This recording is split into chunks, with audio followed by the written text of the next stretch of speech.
Olá, eu sou a Rosane, contadora, professora, consultora e mestre em finanças. E hoje eu estou aqui para falar um pouquinho sobre um tema que é importantíssimo para as empresas, o planejamento estratégico, né? Por que ele é tão importante? Porque muitos gestores têm uma excelente intuição, ou seja, eles conhecem o seu negócio como ninguém, eles dominam e controlam muito bem o seu produto, a sua prestação de serviço, né? Então eles têm, vamos dizer assim, dentro deles a essência da empresa. Porém, às vezes isso é um gestor ou é uma família, enfim. Porém, essa intuição, esse domínio, esse sentimento de controle, né, sobre o negócio, ele pode ser esculpido, né? Ele pode ser aperfeiçoado.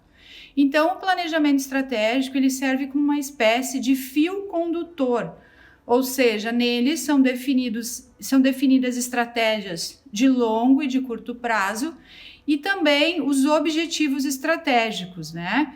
Porque senão a empresa ela vai andar, ela vai, vamos dizer assim, prosperar, talvez de uma forma incipiente, menor, mais tímida do que ela realmente poderia avançar e alavancar, né?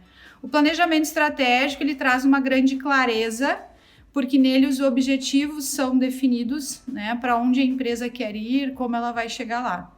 Nós também, na Roma, não realizamos um planejamento estratégico num formato tão padrão, né? A gente, na verdade, adapta e customiza ele ao jeito e à forma de trabalhar cada empresa, porque cada empresa tem sua dinâmica particular, o seu jeito de fazer negócio, então isso precisa ser levado em conta, e também a cultura organizacional.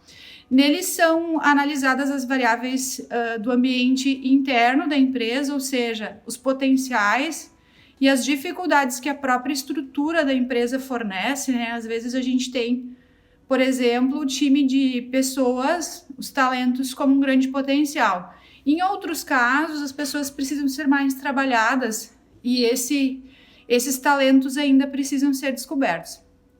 Outros fatores são, por exemplo, a gestão de custos, né, internamente, se a empresa tem ou não controle, a questão do aproveitamento, enfim, da tecnologia, né, se o negócio internamente, meus equipamentos, meus processos, como eles estão definidos. E essa análise do ambiente interno, e também a gente faz uma análise do ambiente externo, olhando a cadeia de valor onde ela está inserida, né? Quais são os seus parceiros, quais são os seus fornecedores, quem são seus clientes e de que forma a empresa pode gerar novos negócios e oportunidades com essa cadeia de valor. Decisões como internalizar parte do processo que talvez está sendo terceirizado, né, faz fora, passa a fazer dentro da empresa, ou vice-versa, etapas do processo que hoje são feitas internamente que podem ser terceirizadas, e com isso a empresa ganhar mais resultado, ter mais valor para o seu produto. Parcerias, porque às vezes a gente está inserido no ambiente e não consegue enxergar o potencial desses parceiros que a gente tem. Um outro ponto de grande destaque dentro do planejamento estratégico é que a visão, missão e valores daquela empresa precisam ser transformadas em um grande propósito, né? Hoje se fala muito em propósito, ou seja, por que a empresa existe, né?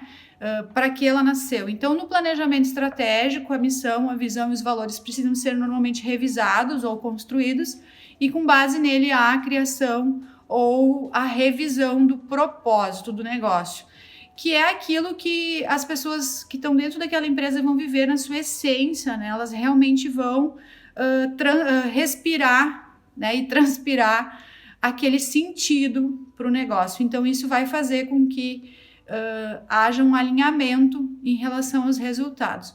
Um outro aspecto importante é que a gente costuma se deparar dentro das empresas aí que a gente tem atendido com um sério problema informacional, né? Os gestores, eles têm muitos indicadores, muitas vezes eles têm muitas informações, né? Um volume grande de indicadores, mas eles não olham, não analisam ou têm dificuldade de ler aqueles indicadores. Então, o indicador aponta para um lado, outro para o outro. No planejamento estratégico que a gente faz, a gente cuida muito para, na verdade, escolher indicadores que realmente vão ser chave de sucesso para aquela empresa, indicadores que o empresário consiga dominar e que ele tenha clareza nesses indicadores, de preferência no início não mais que 10, para que ele possa ter um norte aí simplificado, né? Porque gestão não é complexidade, gestão é simplificar e com base nessa simplificação do processo conseguir ter clareza em pontos exatos, né? Ser cirúrgico nas decisões para realmente ter excelentes resultados. Então, o painel de indicadores ele precisa trazer clareza e para trazer clareza o gestor precisa analisar e dominar aqueles índices que ele trabalha e tem que olhar sempre, né? Tem que monitorar. No planejamento estratégico também são definidos como vai se dar o plano tático, operacional, né, e estratégico, porque não adianta a gente pensar unicamente em quem a gente quer ser lá na frente se a gente não tem um mapa de para onde, como a gente vai chegar lá.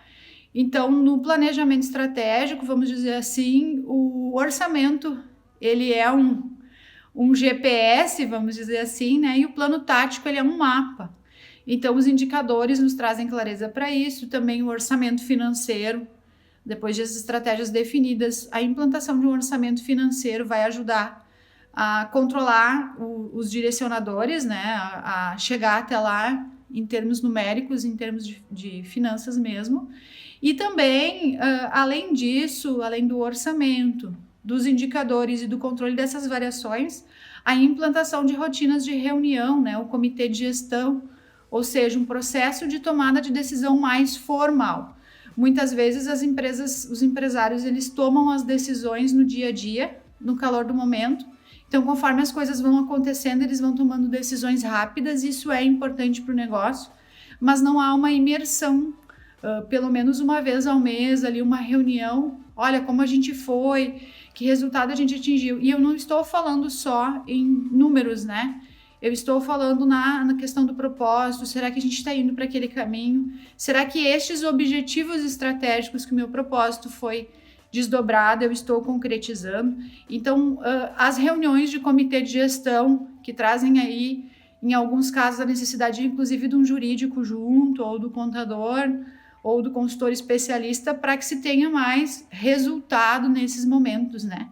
E que também as reuniões sejam aí bem produtivas e que o comitê possa trabalhar ajudando realmente no processo decisório, tá bem? E isso, pessoal, não é coisa para empresa grande, só para eles, né? Só para as empresas maiores. As empresas de qualquer tamanho, mesmo que ainda estejam nascendo, elas precisam seguir um processo de tomada de decisão, um processo de geração de informação pouco mais formal e com um olhar estratégico, sim. Quanto menor o negócio, mais dinâmica é a sua realidade, é a sua execução. Mais veloz precisa ser as decisões. E quanto mais veloz o processo de tomada de decisão, maior a necessidade de um fio condutor, né? De uma estratégia bem clara e bem definida. Porque senão a gente acaba perdendo tempo, a gente acaba perdendo dinheiro e a gente nada, rema, né? E nunca chega na praia. Então eu desejo que todos vocês possam aí tomar decisões de forma consciente, baseado numa estratégia que vai realmente alavancar as empresas de vocês. E se precisarem de ajuda, nós da Roma somos especialistas nesse assunto, dominamos essa ferramenta e podemos te ajudar. Tá bem? Até o próximo vídeo, espero ter ajudado com esse. Até mais!